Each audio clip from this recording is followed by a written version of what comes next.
क्या होगा अगर कैंग द कॉन्करर, डार्कसाइड और डॉक्टर स्ट्रेंज के बीच में फाइट हो जाए तो कौन जीतेगा? और इन तीनों में से सबसे पावरफुल कैरेक्टर कौन है? एमसीयू का नया multiverse level threat Kang the Conqueror, DC का most powerful super villain Darkseid या master of mystic arts Doctor Strange? तो ये वीडियो बहुत ही इंटरेस्टिंग होने वाली है, इसलिए इसे बिल्कुल भी स्किप मत करना और एंड तक जरूर देखना ताकि तुम कुछ भी मिस ना करो। तो कैंग, डार्कसाइड और डॉक्टर स्ट्रेंज तीनों अपनी सुपर पावरफुल और सुपर डिस्ट्रक्टिव स्ट्रेंथ की वजह से मोस्ट पावरफुल कैरेक्टर्स में से एक है और बहुत ही कम ऐसे कैरेक्टर्स हैं जो एक्चुअली उन्हें हरा पाए। तो सबसे पहले बात करते हैं कैंग वर्सेस डार्कसाइड की और जानने की कोशिश करते हैं कि इन दोनों में से ज्यादा पावरफुल कौन है। बात करें कैंग की, तो कैंग एक नॉर्मल ह्यूमन बीइंग है जिसका नाम नथानियल रिचर्ड है और उसकी स्टोरी शुरू होती है आज से लगभग 900 साल बाद फ्यूचर में। तो कैंग की स्टोरी बहुत कॉम्प्लिकेटेड है जिसमें timeline, time travel, multiple Kang के बहुत सारे वेरिएंट्स और कैंग काउंसिल जैसी बहुत सारी चीजें हैं। तो कैंग 13th सेंचुरी में पैदा हुआ एक नॉर्मल ह्यूमन बीइंग है जिसका असली नाम नथानियल रिचर्ड्स है और जैसा कि तुम्हें नाम से ही पता लग रहा होगा ये फैंटास्टिक फोर के रीड रिचर्ड्स की फैमिली को बिलोंग करता है, जो कि अभी तक पूरी तरह से कंफर्म नहीं है क्योंकि कॉमिक्स में बहुत सारे ऐसे इंसिडेंट भी हुए हैं जिससे पता लगता है कि ये शायद डॉक्टर डूम से रिलेटेड है, जो कि अभी तक क्लियर नहीं है। और खुद कैंग को भी ये पता नहीं होता कि एक्चुअल में उसके एंसेस्टर्स कौन है, जिसके बाद वो अपने पास्ट और रिचर्ड टाइटल पे रिसर्च करना शुरू करता है और उसे पता लगता है अर्थ 616 के फैंटास्टिक फोर और डॉक्टर डूम के बारे में। और इसी दौरान उसे अपने पूर्वजों की एक टाइम मशीन भी मिलती है और वो अपने सभी सवालों का जवाब जानने के लिए पास्ट में जाने का डिसीजन लेता है और गलती से पहुंच जाता है एंशिएंट इजिप्ट में। और फिर वो वहां से वापस आने अपनी आइडेंटिटी के बारे में पता लगाने के बजाय वहीं पर रहने का डिसीजन लेता है और वहीं पे अपनी आइडेंटिटी को चेंज करके पूरे इजिप्ट को कैप्चर करके वहां का फैरो बन जाता है, जो कि वहां के लोगों के लिए गॉड की तरह था क्योंकि वो फ्यूचर से आया था और बहुत सी ऐसी चीजों के बारे में जानता था जिसे उस टाइम के लोग सोच भी नहीं सकते थे। और वो पास्ट के सभी इवेंट्स, टाइमलाइन और आगे क्या होने वाला है सब कुछ जानता था। और नथानियल रिचर्ड्स वहां पे आराम से रह रहा था जब तक फैंटास्टिक फोर की टीम वहां पे नहीं आ जाती टाइमलाइन को सेव करने के लिए। और क्योंकि नथानियल के पास कोई भी सुपर पावर्स नहीं थी इसलिए वो फैंटास्टिक फोर की टीम से बहुत ही आसानी से हार जाता है। और ये बात याद रखना कि वो अभी तक कैंग द कॉन्करर नहीं बना है और ना ही उसके पास अपना कोई फ्यूचर का अटैक और फ्यूचर की वेपन्स है। जिसके बाद नथानियल अपनी टाइम मशीन में बैठकर 13th सेंचुरी में जाने की ट्राई करता है, पर क्योंकि ये टाइम मशीन उतनी भी परफेक्ट नहीं थी और बहुत ही पुरानी थी इसलिए वो गलती से पहुंच जाता है करंट टाइमलाइन में जहाँ पे एवेंजर्स, फैंटास्टिक फोर और डॉक्टर डूम थे। जिसके बाद वो डॉक्टर डूम के साथ मिलकर अर्थ को कॉन्कर करने का प्लान बनाता है। बट स्टिल क्योंकि नथानियल के पास कोई भी सुपर पावर्स नहीं है, ना ही उसके पास अभी तक उसका फ्यूचर का कोई अटैक है और ना ही अभी तक वो कैंग द कॉन्करर बना है, वो एवेंजर्स से बहुत बुरी तरह से हारता है। एंड देन अगेन फिर से एक शर्मनाक हार के बाद नथानियल फिर से अपने टाइम मशीन में बैठकर अपने 13th सेंचुरी में जाने की ट्राई करता है। बट स्टिल उसकी टाइम मशीन उतनी परफेक्ट नहीं है और पता नहीं क्या ही है, वो फिर से टाइम स्टोन के चलते हमारे टाइम से 2000 साल आगे और अपने टाइम से 1000 साल आगे पहुंच जाता है 14th सेंचुरी में। और जब वहां पर पहुंचता है तो वो देखता है कि सभी मशीनों और ह्यूमंस के बीच में वॉर चली हुई है और पूरी ह्यूमैनिटी खत्म होने वाली है। क्योंकि ये मशीन उनके टाइम की नहीं थी बल्कि पास्ट की थी, इसलिए 14th सेंचुरी में किसी को भी ये पता नहीं था कि इन मशीनों को कैसे यूज करना है। और क्योंकि नथानियल पास्ट से आया था और ये सभी मशीन्स उसी के टाइम की थी इसलिए वो इन सभी मशीन्स को यूज करना जानता था और वो इन सभी मशीन्स को बंद करके वॉर को रोकने के बजाय इन मशीन्स का यूज करके खुद को अपग्रेड करता है, अपने लिए एक आर्मर बनाता है और 14th सेंचुरी की पूरी अर्थ को ही कॉन्कर कर लेता है। जिसके बाद वो अपने लिए एक नई आइडेंटिटी लेता है और नथानियल रिचर्ड्स से बन जाता है कैंग द कॉन्करर। पर वो यहीं पे नहीं रुकता बल्कि अपने टैक और टाइम ट्रैवल का यूज करके वो उस टाइम की पूरी गैलेक्सी को कॉन्कर कर लेता है। और इसके बाद की कैंग की स्टोरी में इतना ज्यादा टाइम ट्रैवल है कि उसे मास्टर ऑफ टाइम भी कहा जाता है और इन सब टाइम ट्रैवल की वजह से उसके बहुत सारे वेरिएंट्स भी हैं। और अगर किसी फाइट में कैंग हारने वाला होता है तो वो टाइम ट्रैवल करके पास्ट में चला जाता है और अपने पास्ट वाले वेरिएंट को बताता है कि कैसे वो इस फाइट को हारने वाला था और क्या करके वो इस फाइट को फ्यूचर में जीत सकता है। इसके अलावा मल्टीवर्स में काउंसिल ऑफ कैंग भी है जिसमें मल्टीवर्स के सभी कैंग है और वहीं पर है एक सुप्रीम कैंग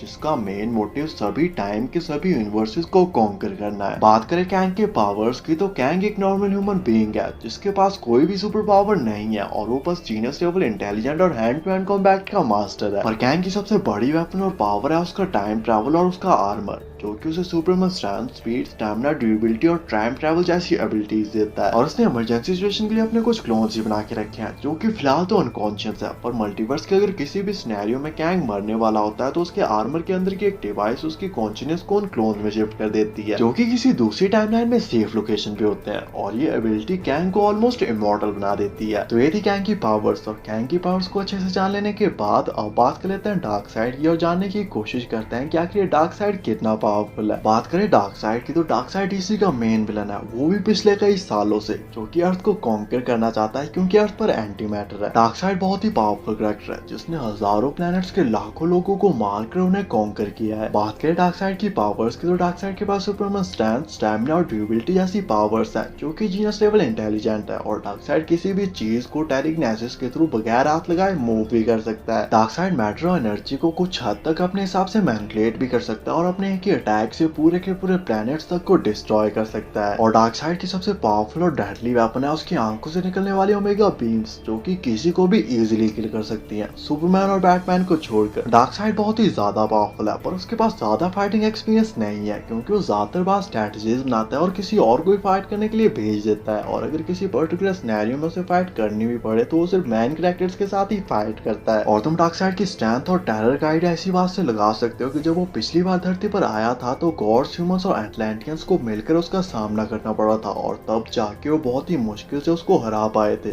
और अब डार्कसाइड की पावर्स और भी कई गुना तक बढ़ चुकी हैं। तो ये थी डार्कसाइड की पावर्स। और डार्कसाइड और कैंग की पावर्स को अच्छे से जान लेने के बाद अब बात कर लेते हैं फाइट कंपैरिजन की और जानने की कोशिश करते हैं कि इन दोनों में से ज्यादा पावरफुल कौन है और फाइट होने पर कौन जीतेगा। तो कैंग बहुत ही पावरफुल कैरेक्टर है, पर वो फ्यूचर से आया हुआ एक नॉर्मल ह्यूमन बीइंग है जिसके पास कोई भी सुपर पावर्स नहीं है और वो फाइट में मोस्टली डिपेंड करता है अपने फ्यूचर के एडवांस टैक और एडवांस वेपन्स पर। दूसरी तरफ डीसी का most powerful super villain dark side है, जो कि एक चलता फिरता पावर हाउस है। कैंग अपने फ्यूचर के एडवांस टैक और फ्यूचर के एडवांस डेडली वेपन से डार्कसाइड पर अटैक करेगा, पर डार्कसाइड बहुत ही ज्यादा ड्यूरेबल है और इवन बड़े से बड़ा न्यूक्लियर बॉम्ब भी उसका कुछ नहीं बिगाड़ सकते, इसलिए कैंग की किसी भी वेपन का डार्कसाइड पर कोई भी असर नहीं होगा। कैंग के पास उसकी फ्यूचर के एडवांस वेपन्स तो हैं, पर डार्कसाइड के आगे वो सिर्फ कुछ खिलौने होंगे। और डार्कसाइड अपनी ओमेगा बीम से एक ही सेकंड में कैंग के सूट और खुद कैंग को एग्जिस्टेंस से इरेज कर सकता है। डार्कसाइड की आंखों से निकलने वाली ओमेगा बीम्स इतनी ज्यादा पावरफुल है कि वो इमॉर्टल बीइंग्स को भी किल कर सकती हैं, इसलिए वो कैंग के आर्मर के थ्रू जाकर एक ही सेकंड में कैंग को इजीली मार सकती हैं। हालांकि कैंग इसे नहीं मरेगा और कैंग जैसे ही मरने वाला होगा उसका आर्मर उसकी कॉन्शियसनेस को उसकी दूसरी क्लोन बॉडी में शिफ्ट कर देगा, पर फिर भी मार्वल का मल्टीवर्स लेवल थ्रेट डार्कसाइड के आगे 10 मिनट भी नहीं टिक पाएगा। और डार्कसाइड कैंग को मल्टीवर्स से तो नहीं पर एटलीस्ट अपने यूनिवर्स से इरेज कर देगा। और वैसे भी जो एंटमैन 3 में एंटमैन से आने वाला है उसको तुम डार्कसाइड से क्या ही कंपेयर करोगे। हाँ, एक पॉसिबिलिटी हो सकती है कि कैंग टाइम ट्रैवल करके पास में जाए और डार्कसाइड को पैदा होते ही मार दे, पर अगर वो ऐसा करता है तो डार्कसाइड कभी बड़ा ही नहीं होगा और ना ही वो बड़ा होकर कैंग के साथ फाइट करेगा। और अगर कैंग ऐसा नहीं करता और फ्यूचर के किसी पर्टिकुलर सिनेरियो में कैंग और डार्कसाइड के बीच में फाइट होती है तो डार्कसाइड इस फाइट को इजीली जीत लेगा। इन दी एंड कैंग ना ही डार्कसाइड को मार सकता है ना ही उसे हरा सकता है, जबकि डार्कसाइड कैंग को मार भी सकता है और उसे हरा भी सकता है, इसलिए डार्कसाइड इस फाइट का एक अल्टीमेट विनर होगा और फाइट में चाहे जो भी हो इन दी एंड जीतेगा डार्कसाइड ही। और बात कर लेते हैं कैंग वर्सेस डॉक्टर स्ट्रेंज की और जानने की कोशिश करते हैं कि इन दोनों में से ज्यादा पावरफुल कौन है।